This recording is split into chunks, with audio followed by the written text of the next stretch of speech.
Hello guys, and welcome to Mattsbeamer. Today I will be filming a 1999 VAZ 21061, also known as the Zhiguli AKA LADA 1500S. Thanks to my good friends Slav and Gez for letting me film their car. I am very grateful they let me film this car before they transported it to their country house, which Russians call a dacha. They also let me film their Mk3 Ford Escort a few years ago.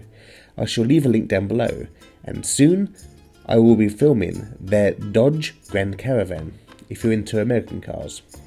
Anyway, the VAZ 21061 Zhiguli was the name that these cars got inside of Russia, all the way up until Renault and Nissan Group bought a large share of the Auto VAZ company. Cars outside of Russia were called Ladas, which means the export version was called their 1500S. The 21061 was one of the versions of the 2106, but it is so confusing for me that I'll just focus on this car here.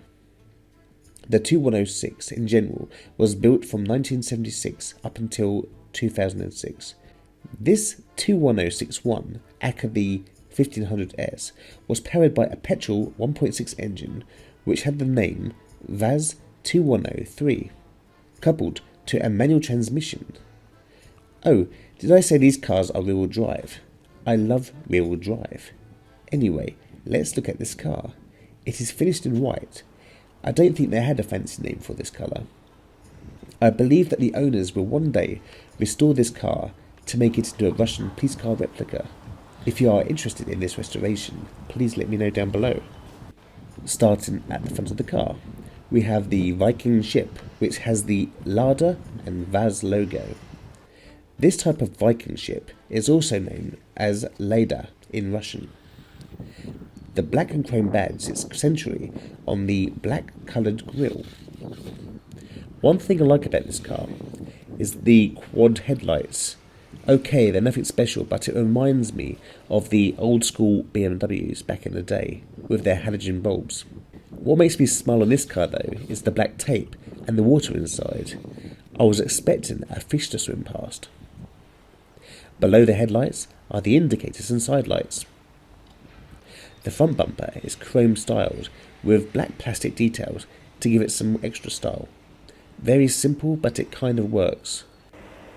Moving up the bonnet, we have the air vents and jet washers. The coefficient drag of this car is about 0.48. As you can see, the wipers are the old school type. There are indicators located on the front wings, and going down the side of the car are some chrome black strips, which give it some styling too. The front wheels in this car are 13-inch steel wheels, which I think are colour-coded to the car. They are wrapped in 175/70 R13 tyres. The front suspension is independent springs, and the front brakes are discs. This car does not have ABS, which is a good thing in the snow. The door mirrors on this car are so simple and are finished in chrome. You actually need to use your hand to adjust them. The door frames of this car are chrome, and this car also has quarter-light windows which open on the pivot and works as a directional air vent. The door handles on this car are of a pull-up type. They look like chrome. The two front door handles have a cylinder lock. Maybe it's just this one though, but it doesn't matter which way you turn the key, it unlocks. Along the bottom of the side stills, you will see the jacking points. On the C-pillar is a vent looking thing. I'm not sure if it's a vent or just some Soviet styling. The rear wheels in this car are the same size as the front ones. The rear brakes in this car are drums, and the rear suspension is a dependent spring setup. The petrol cap is hidden behind this flap just here on the near side. When you open it up, you will see that there is a lockable cap. This car takes 92 grade petrol and has a 39 litre tank, and the car is supposedly meant to do 32 miles per gallon in the UK, but I'm not sure if that's accurate or not. Oh, and just here we have the Lada mud flaps, which leads us onto the rear of the car. I really like the rear of this car. It is very basic. The rear window, as far as I can tell, doesn't have any heating at all. as I couldn't see any wires. This boot has a cylinder lock central on the boot. You insert the key, turn it and push. On the right of the boot you have the Zhiguli badge in the Russian alphabet. I really like the rear taillights in this car and how the number plate bulbs are built into the side of them. The rear bumper is styled just like the front, with black plastic parts added to give it character and to protect the metal part. Well, kind of. Under the rear bumper there is a fog light and the exhaust. Unfortunately, the battery on this car was flat, so I could not get it running. Let's talk dimensions. The length of this car is 4,166mm, the width is 1,611mm, the height is 1,440mm, and the ground clearance is 170mm. Now, let's have a look inside the car. This is the key, a simple basic blade type. When opening the door on this car, it didn't matter which way I turned the key. The car locked and unlocked no matter which direction I turned it. Also, there was no central locking. Pulling the door handle and opening the car, you are greeted with a very basic interior. It is very retro and full of hard plastics, but the seats are very squidgy, soft and bouncy, kind of like a cheap bed I guess. Starting on the top edge of the hard dash, you have two air vents which spin around to help you change direction. It is so simple. Just here we have a clock to make you feel like you're sitting in the Rolls-Royce Phantom. Moving on down, we have the heater controls. The two levers on the left hand side control the temperature. Blue is cold, red is hot. The black switch with no labels is the fan speed, which this car has two of, and it also turns it off. To the right we have an ashtray which has evidence of Russian cigarettes. Moving on down a bit, we have a red light which tells you if you have low brake fluid. The twisty knob just here actually allows you to dim or brighten the dashboard lights. This is the hazard switch, and it also has an old school lighter. This car is fitted with a Kenwood head unit with a tape player and some aftermarket speakers dotted around the car. This car is fitted with a 4-speed manual transmission. The throw is quite long from gear to gear, and it feels quite soggy, but it goes into gear quite accurately due to it being connected straight to the gearbox. The gear knob in this car though used to be a very fashionable mod back in the day. Between the two seats we have the very basic old school handbrake, not made for comfort. Let's put the key into the ignition bell, which is located to the left of the steering wheel, and turn it to position number 2. It is such a shame that the battery is dead. The dials in this car are very keeping with the 80s, even though this car is a very late 90s car. I love that they are very clear and basic. I also love the real plastic wood trim from a real plastic tree. To the far left we have the fuel gauge, which tells you in fractions how much is left in the 39-litre tank. Here is the coolant temperature gauge, displayed in Celsius. To the right is the oil pressure gauge. The rev counter gauge also houses the choke, battery and handbrake light. The speedo goes up to 180 km per hour, but it has a top speed of 150 km per hour, which is about 93 miles per hour. 0 to 100 km per hour, which is about 62 miles per hour, takes about 16 seconds. In the centre of the dials is a black stick, which resets the trip mileage. Down here we have more light controls, including the rear fog light switch.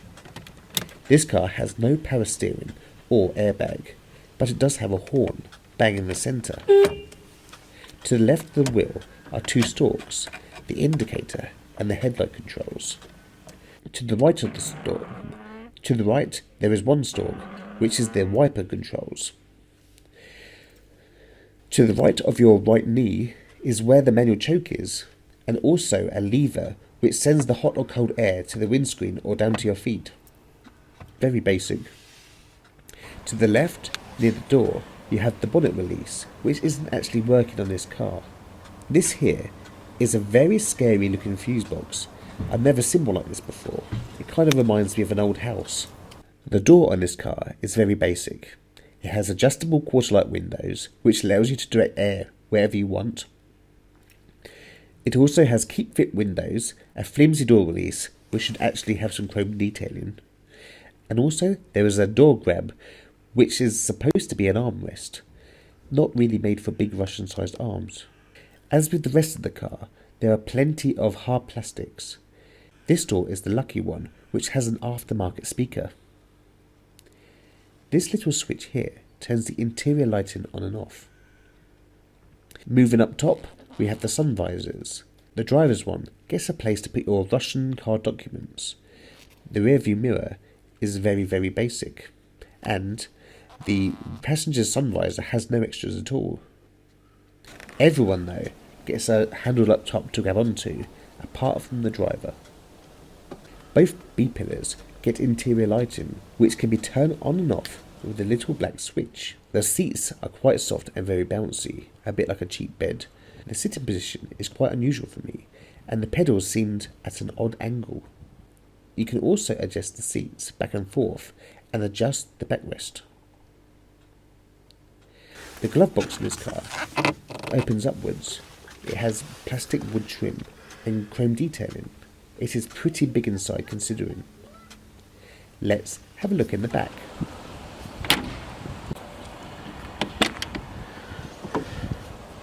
I couldn't actually get in the back of this car, as you can see, but it is very basic back here. Up top is an ashtray, door grab and door release, but it also has some kind of Russian pattern. In the centre is a narrow pull-down armrest, which is cool because many small cars these days, like my BMW 1 Series, don't get a centre armrest at all. In the back, there is enough room, and the rear bench seat is very soft and bouncy. Just behind the rear seat is a small parcel shelf. This one has 2 aftermarket speakers fitted. Now, let's have a quick peek in the boot. Select the correct key, turn it and push the button in, and it will pop open. Once inside, you will find the spare wheel located to the left, and as you can see, it can fit a load of stuff back here. It has a volume of 345 litres. Now, let's have a look in the engine bay. I wish I could have started her, but the battery was dead. I also had to open the bonnet on this car in the very top secret way, as the actual bonnet release wasn't actually working. Anyway, this rear-wheel drive car is fitted with a 1.5 4-cylinder engine, which is 1452cc to be precise. It has a massive 72 horsepower, which gets sent to the rear wheels, and a torque reading of 106 Nm. Not only that, it has a carburetor, which you tend not to see much these days. 0 to 62 takes about 18 seconds, and it has a top speed of 93 miles per hour. Sorry this tour isn't as in-depth as I normally do them, but I am very, very grateful to Slav and Gez for letting me film their car at such short notice. If you want to see more of Slav and Gez's other cars, please let me know. I shall put their social media links down below. Thank you very much and take care.